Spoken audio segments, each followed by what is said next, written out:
Dear students, நான் உங்க Hasina ma'am. இன்னைக்கு நம்ம பார்க்க போறது பேசிக் ஹிந்தி. ஏற்கனவே ஸ்வர் பார்த்துட்டோம். 13 லெட்டர்ஸ் பார்த்திருப்போம். இது எப்படி தமிழ்ல உயிர் எழுத்துக்கள் இருக்குதோ அது போல ஹிந்தில இருக்கக்கூடிய உயிர் எழுத்துக்கள். அ, ஆ, இ, ஈ, உ, ஊ, ரு, ஏ. ஏக்கு அடுத்து ஏன்னு சொல்லி நம்ம 2 குறில் நெடில்ல படிச்சிருப்போம் தமிழ்ல. ஹிந்தில அப்படி கிடையாது. ஒரே ஏ தான், அதுவும் நெடில் தான். ஐ, ஓ, ஔ, அம், அக. ஓவுமே ரெண்டு ஓ படிச்சிருப்போம். குறில்ல ஒண்ணு, நெடில்ல ஒண்ணு. ஹிந்தில ஒரே ஒரு ஓ தான், அதுவும் நெடில் ஓ தான். சரியா? இந்த 13 லெட்டர்ஸை நீங்க 2 லைன்ஸ் நோட்டை வாங்கி அதுல எழுதி பழகணும். எழுதும் போது இங்க மேல ஒரு லைன் வரும், ஒரு கேப் மாதிரி போட்டிருப்போம். இந்த பார் மாதிரி ஒரு லைன் போடுவோம். இந்த லைன் எழுதிட்டு தான் போடணும். அதை பிராக்டிஸ்ல வச்சுக்கோங்க. வேற எதுவும் டவுட் இருந்துச்சு அப்படின்னா கமெண்ட் செக்ஷன்ல கமெண்ட் பண்ணுங்க. இன்னைக்கு நம்ம முக்கியமான அடுத்த செஷன் பார்க்க போறோம். மாத்ரா. மாத்ரா எந்த அளவுக்கு தரோவாகுதோ அதை வச்சுதான் ஹிந்தியுடைய ஃப்ளூயன்சி இருக்கும். ரீடிங்லயும் இருக்கும், ரைட்டிங்லயும் இருக்கும். சீக்கிரமா ஐடென்டிஃபை பண்ணி நம்ம படிக்க முடியும். ஸோ நம்ம என்ன செய்யணும் அப்படின்னா மாத்ராவை தரோ பண்ணணும். சரியா? இன்னைக்கு மாத்ரா எப்படி எழுதணும்னு நான் சொல்லி தரேன், நீங்க ஃபாலோ பண்ணுங்க. ஃபர்ஸ்ட் லெட்டர் மாத்ரா. இந்த மாத்ராவுமே 13 மாத்ரா இருக்கு. இந்த மாத்ராவுமே 13 மாத்ரா இருக்கு. எப்படி எழுதணும்னு பாருங்க. ஃபர்ஸ்ட் ஆக்கி மாத்ரா. ஆக்கி மாத்ரால ஒண்ணுமே இருக்காது, இந்த டேஷ் மட்டும்தான் வரும்.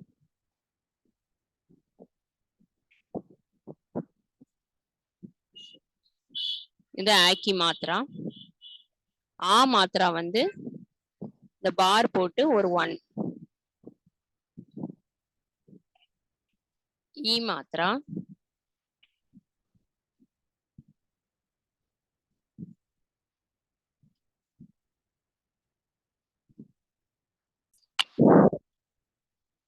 ஓகே, மாத்ரா ரொம்ப இம்பார்ட்டன்ட். மாத்ரா எப்படி எழுதணும்னு பாருங்க.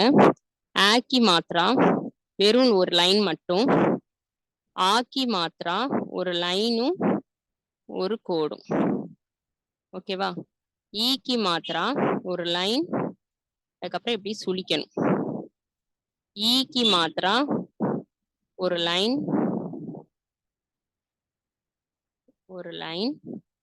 அப்புறம் இத இப்படி சுழிக்கணும். இந்த லைன் இது வரைக்கும் வரணும். ஊக்கி மாத்ரா, ஊக்கி மாத்ரா, ரூக்கி மாத்ரா,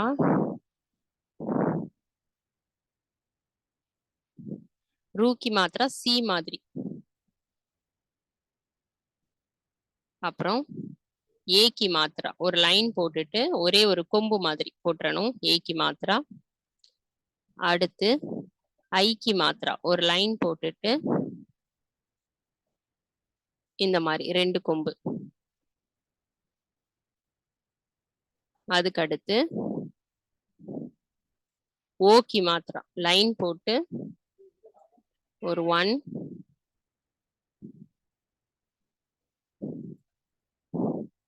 ஒரு லைன், ஒரு 1 போட்டு இப்படி போடணும். ஓக்கி மாத்ரா. ஔக்கி மாத்ரா ஒரு லைன், 1, 2 கொம்பு. அந்த 2வது அந்த 1ல தான் இந்த கொம்புவே வரையணும். அப்புறம் அம்கி மாத்ரா, அடுத்து அஹக்கி மாத்ரா. இந்த 13 மாத்ராவும் ரொம்ப ரொம்ப ரொம்ப இம்பார்ட்டன்ட். ஆக்கி மாத்ரா, ஆக்கி மாத்ரா, ஈக்கி மாத்ரா, ஈக்கி மாத்ரா, ஊக்கி மாத்ரா, ஊக்கி மாத்ரா, ரூக்கி மாத்ரா. ஏக்கி மாத்ரா, ஐக்கி மாத்ரா, ஓக்கி மாத்ரா, ஔக்கி மாத்ரா, அம்கி மாத்ரா, அஹக்கி மாத்ரா. சரி, இப்ப எக்ஸாம்பிளுக்கு ஒரே ஒரு லெட்டரை மட்டும் இந்த மாத்ராக்குள்ள போட்டு காட்டுறேன். எப்படி இருக்குன்னு பாருங்க. சோ இந்த மாத்ரா எவ்வளவு இம்பார்ட்டன்ட் அப்படிங்கறது உங்களுக்கு தெரிய வரும்.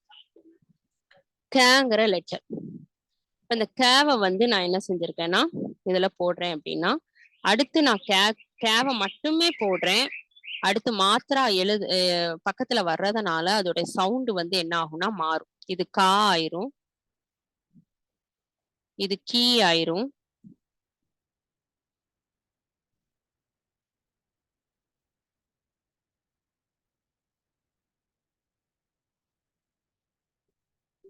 இது கீ ஆயிரும், இது வந்து கீ ஆயிரும், இது வந்து கூ, அடுத்தது கூ ஆயிரும். நான் வெறும் க லெட்டர் தான் எழுதிட்டே வர்றேன். இந்த மாத்திரானால அதோடைய சவுண்ட் வந்து என்ன ஆகுது, சேஞ்ச் ஆகுது. ஸோ இந்த மாத்திரா எவ்வளவு இம்பார்ட்டன்ட் அப்படிங்கிறத தெரிஞ்சுக்கோங்க. நெக்ஸ்ட் கே, கை, கோ,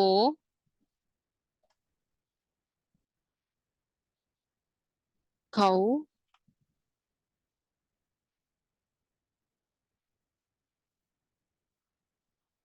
கம்,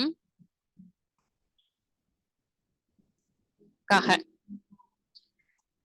இதுல கொஞ்சம் கம்ப்யூட்டர்ல எழுதுறதுனால என்னால எழுத முடியல. இதை நீங்க எழுதும் போது அதுக்கு ஈக்குவலா எழுதணும், அந்த லைனுக்கு ஈக்குவலா எழுதி இருக்கணும். நான் டைப் பண்ணி வேணா காட்டுறேன். க, கா, கி, கி, கு, கு,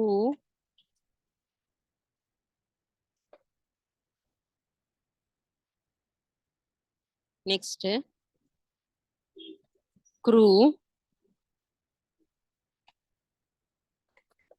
கே, கை,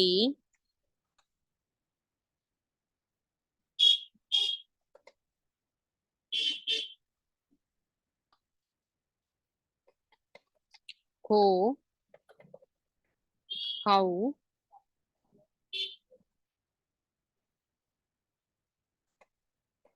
கம், கஹ. இப்ப இந்த லெட்டர்ஸ பாத்தீங்கன்னா உங்களுக்கு கொஞ்சம் நல்லாவே ஐடென்டிஃபை ஆகும். என்னன்னா இப்ப இது ஈவனா இருக்கா, என்னால இதுல கம்ப்யூட்டர்ல எழுத முடியல, சோ அப்படி இருக்கும். இத வந்து நீங்க ஈவனா போடணும். க எழுதி அது பக்கத்துல ஒரு தொணக்கால் கா ஆயிரும், க எழுதி ஒரு சுழி இந்த பக்கம் லெஃப்ட் சைடு, சோ கீ ஆயிரும். ரைட் சைடு சுழிச்சோன்னா கீ ஆயிரும். நெக்ஸ்ட் கு, கூ, குரு. குரு வந்து ஒரு சி மாதிரி போட்டா போதும். அடுத்து கே, கை, கோ, கௌ, கம், கஹ. இப்படி ஒவ்வொரு எழுத்துக்குமே நம்ம வந்து எப்படி தமிழ்ல உயிர்மெய் எழுத்து படிக்கிறோமோ அது போல இனி வரக்கூடிய எல்லா வியஞ்சனுக்குமே இந்த பாரகடி உயிர்மெய் அப்படின்னு நம்ம தமிழ்ல எப்படி சொல்றோமோ அதை ஹிந்தில பாரகடின்னு சொல்லுவாங்க. இந்த பாரகடி வந்து ஒவ்வொரு லெட்டருக்குமே நம்ம படிப்போம். அந்த ஒவ்வொரு லெட்டரும் என்னது அப்படின்னா வவ்வல்ஸ் கிடையாது, வியஞ்சன், அதாவது மெய் எழுத்துக்கள். ஓகேவா? உயிர் எழுத்துக்கள் தனி, மெய்யெழுத்துக்கள் தனி, உயிர் மெய் எழுத்துக்கள் பாரகடி அது தனி. நீங்க நெக்ஸ்ட் கிளாஸ்க்கு வர்றதுக்கு முன்னாடி ஸ்வர், அதுக்கப்புறம் மாத்திரா, இது ரெண்டையும் நல்லா தரோ பண்ணிட்டு வாங்க. நான் ஒவ்வொரு லெட்டருக்குமே பாரகடி எப்படி எழுதணும், அடுத்த லெட்டர்ஸ் எப்படி ரீட் பண்ணணும் அப்படிங்கிறத சொல்லித்தரேன். தேங்க்யூ.